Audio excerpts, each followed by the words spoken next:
The number of farmers markets we're seeing here in Door County is in direct relationship to the number of people that are offering a product. And we're seeing a varied number, but more and more of these places that are actually growing produce on their little plots, their little mini farms around Door County, want an outlet. And this is the best and simplest way to get that outlet to them. And of course, what a better place to do it than here in Door County, where we have a built-in tourism buying base here. So you see it in all the various tourism locations. We've got 7 in all right now on the peninsula, and we're seeing them spread from really north to south pretty much, from Sturgeon Bay all the way up to Sister Bay, and they're kind of scattered on different days. So that's really kind of nice, so people can actually go and try different ones. And of course, you see a lot of the similar vendors in the different places, but at the same time, you see a lot of different product too. I'm always amazed when I go into them just to see the variety and what people are actually making. Anything from honey to goat cheese to whatever. I mean, stuff you never would have seen before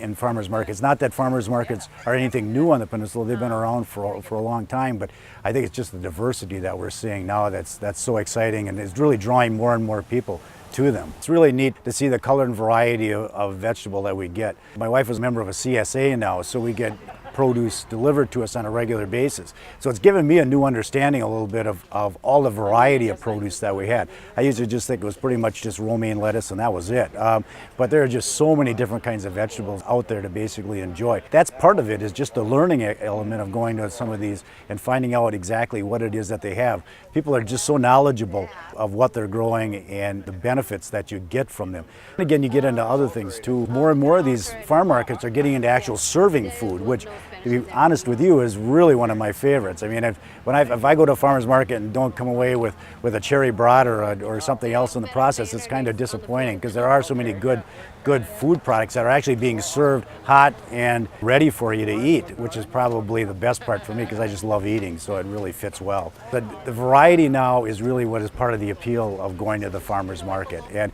it seems like you always find some new product each time you go to it. They've kind of become a blend of produce along with arts and crafts, simply because we have so many good artisans here on the peninsula that they've kind of got into the same thing that the food producers have.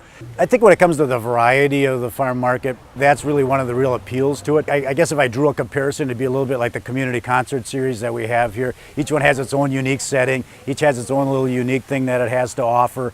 In a way, it's promoting its area, and each one is finding that little nook as another means to promote their community and their business community at the same time and bring people into the community, is through this, whether or not it's by music or it's by produce or it's arts and crafts. And I think that's what you're seeing with farm markets right now. Now, when it comes to, how each one is potentially different, in many cases you'd say, well, how could they vary? I think more than anything else, they vary because of the setting that they're in. You probably will find very similar things in each of the locations, because some of the vendors are pretty similar in some cases. But yet, there are some that are very locally based, and maybe in the Bailey's Harbor area, they only necessarily come into Bailey's Harbor to do their sales. I know some of the people we've dealt with Edible Door just service various certain farm markets, and that's the only ones they go to once a week. Obviously, I think what they do is they each try to find that 1 week. Normally they don't like the step on top of each other, because I don't think that's really good business. And I think at the same time they each want to carve their own niche. The one here in Bailey's Harbor, which again is an idyllic setting right here on Town Square. Where else could you find a more perfect place to be? Corner to the Pass up at Sister Bay really fits nicely because of the historic nature of where it's located. I mean, that's really, from a farm standpoint, I don't know if you could find a better place to do it.